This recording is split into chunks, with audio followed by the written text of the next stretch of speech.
আসসালামু আলাইকুম। Welcome back to my channel Sadiq mom story. আপনাদের সাথে আছি আমি সোহানা। আশা করি সবাই ভালো আছেন। আজকে আপনাদেরকে আলু ঘাটি রেসিপি করে দেখাবো। আলু ঘাটি বগুড়ার একটি ঐতিহ্যবাহী সুস্বাদু খাবার। এই লোভনীয় খাবার সম্পর্কে অনেকেরই জানে, অনেকেই অজানা। আলু ঘাটি করার জন্য আমি এখানে কাতলা মাছের মাথা নিয়েছি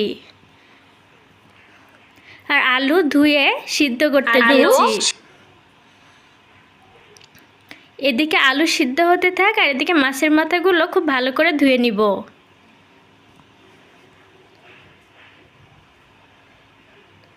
আলুটা খুব ভালো করে সিদ্ধ হয়ে গেছে,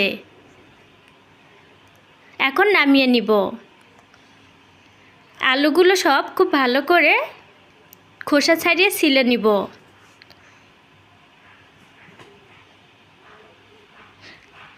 সবগুলো আলুর খোসা ছাড়ানো হয়ে গিয়েছে, এখন আলুগুলো ম্যাশ করে নিতে হবে। আমি আলুগুলো হাত দিয়ে ম্যাশ করব না, আলুগুলো একটি গ্লাসের সাহায্যে খুব ভালো করে ম্যাশ করে নিব। হাত দিয়ে ম্যাশ করতে গেলে অনেকটা সময় লাগে আর এরকম মিহি ম্যাশ হয় না, এই জন্য একটা গ্লাসের সাহায্যে খুব ভালো করে আলুগুলো ম্যাশ করে নিচ্ছি। এটা বগুড়ার পাশাপাশি আমাদের নওগাঁ জেলার মানুষের কাছেও কিন্তু খুবই পরিচিত একটি সুস্বাদু খাবার। যে কোনো মিলাদ মজলিসে আমাদের অঞ্চলে আলু ঘাটি হয়ে থাকে। খুব ভালো করে ম্যাশ করে নেওয়ার পরে পানি দিয়ে এটা আমি গুলিয়ে নিয়েছি। আর রান্নার জন্য আদা বাটা, রসুন বাটা, তেজপাতা, সাদা এলাচ, কালো এলাচ ও দারচিনি নিয়েছি। আর আলু ঘাটিতে কিন্তু গরম মশলাটা বেশি ব্যবহার করতে হয়। আর নিয়েছি পেঁয়াজ কুচি, থেতো করা রসুন, কাঁচামরিচ ও শুকনা মরিচ। কাঁচামরিচ চিড়ে নিয়েছি আর শুকনা মরিচটা আস্ত ব্যবহার করব। এদিকে একটা বড় পাতিল বসিয়ে দিয়েছি।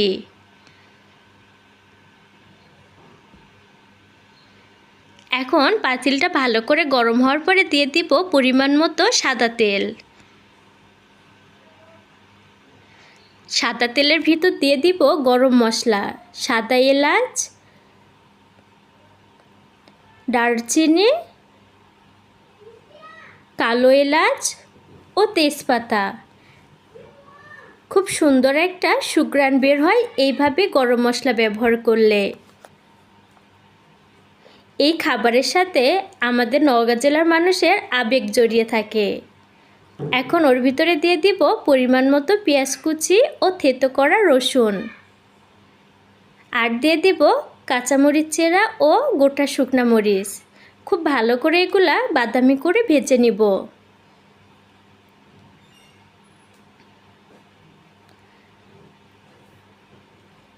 আমাদের নওগাঁ জেলায় যখন নতুন আলু ওঠে তখন কিন্তু ঘরে ঘরে নতুন আলুতে এরকম মাছের আলু ঘাটি হয়ে থাকে। আর ওর ভিতরে দিয়ে দিলাম গোটা জিরা। আমি কিন্তু বাটা জিরা ব্যবহার করব না, গোটা জিরা আর ভাজা জিরার গুঁড়া ব্যবহার করব। আর আগের থেকে ধুয়ে রাখা মাছের মাথা দিয়ে দিলাম। 3 কেজি ওজনের একটা কাতলা মাছের মাথা ব্যবহার করেছি। আর ওর ভিতর দিয়ে দিব আদা বাটা ও রসুন বাটা। আর দিয়ে দিব গুঁড়া মশলা, দিয়ে দিব পরিমাণ মতো লবণ, হলুদ গুঁড়া ও মরিচের গুঁড়া। যে যেমন ঝাল খেতে পছন্দ করেন সে অনুযায়ী এখানে মরিচের গুঁড়া ব্যবহার করবেন। আমি গোটা মরিচ, কাঁচামরিচ এবং সামান্য পরিমাণে শুকনা মরিচের গুঁড়াও ব্যবহার করেছি ভালো কালার নিয়ে আসার জন্য। এখন খুব ভালো করে মাছটা কষিয়ে নিতে হবে।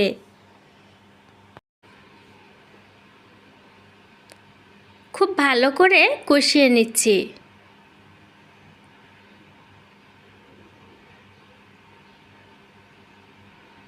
মাছের কাঁচা গন্ধটা যেন খুব ভালো করে চলে যায়, এজন্য একটু সময় নিয়ে মাছটা কষিয়ে নিতে হবে।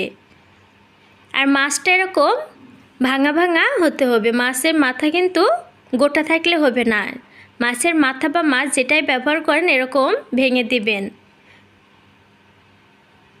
এখন ওর ভিতরে দিয়ে দিব আগে থেকে ম্যাশ করে রাখা আলু। আলু দিয়েও খুব ভালো করে মাছের সাথে কষাতে হবে।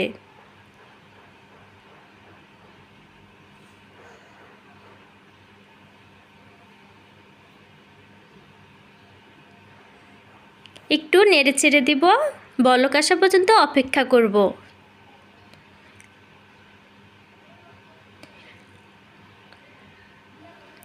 আমি চেষ্টা করেছি মজলিসের মতো আলুঘাটি করে আপনাদেরকে দেখানোর।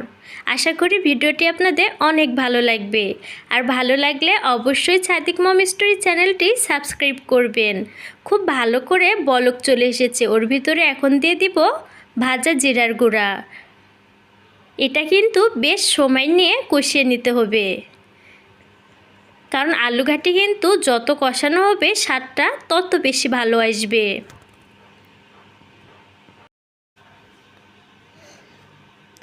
কষাতে কষাতে পানি কিন্তু অনেকটাই কমে এসেছে। আর এটা কিন্তু আমি 15-20 মিনিট মতো কষিয়ে নিচ্ছি। আর খুব ভালো করে নাড়াচাড়ার কাজটা করতে হবে, কারণ আলু কিন্তু নিচে লেগে যাবে, যেহেতু এটা ম্যাশ করা আলু, তো লেগে যাওয়ার সম্ভাবনাটা বেশি থাকে। আর খুব সাবধানে নাড়ানাড়ি কাজটা করবেন। এখন দিয়ে দিব আরও বেশ কিছু পরিমাণের পানি, কারণ আলুঘাটি কিন্তু একদমই থকথকে হয় না, পাতলা হয়। তো এটা আমি খুব ভালো করে বলক করে নিব। আর এটাই আমি ঝোলের পানিও রাখবো। তো একবারে বেশি করে পানি দিয়ে বেশ সময় নিয়ে আবার কষিয়ে নিচ্ছি। আপনাদের যদি ভিডিওটি ভালো লাগে অবশ্যই চ্যানেলটি সাবস্ক্রাইব করবেন, লাইক কমেন্ট করতে একদমই ভুলবেন না। আর যারা বগুড়া বা নওগাঁ জেলার আছেন তারা তো অবশ্যই চ্যানেলটি সাবস্ক্রাইব করে যাবেন। রান্নাটা আমার পুরোপুরি কমপ্লিট। দেখে মনে হচ্ছে না যে মজলিসের আলুঘাটি? আপনিও খুব সহজেই এইভাবে বাসায় বানিয়ে নিতে পারবেন বগুড়ার বিখ্যাত আলুঘাটি। আশা করি ভিডিওটি অনেক ভালো লেগেছে। ভালো লাগলে এখনই চ্যানেলটি সাবস্ক্রাইব করে দিন। আর সাদিক মম স্টোরির পরবর্তী ভিডিও দেখার আমন্ত্রণ জানিয়ে আজকে এখানেই শেষ করছি। আল্লাহ হাফেজ।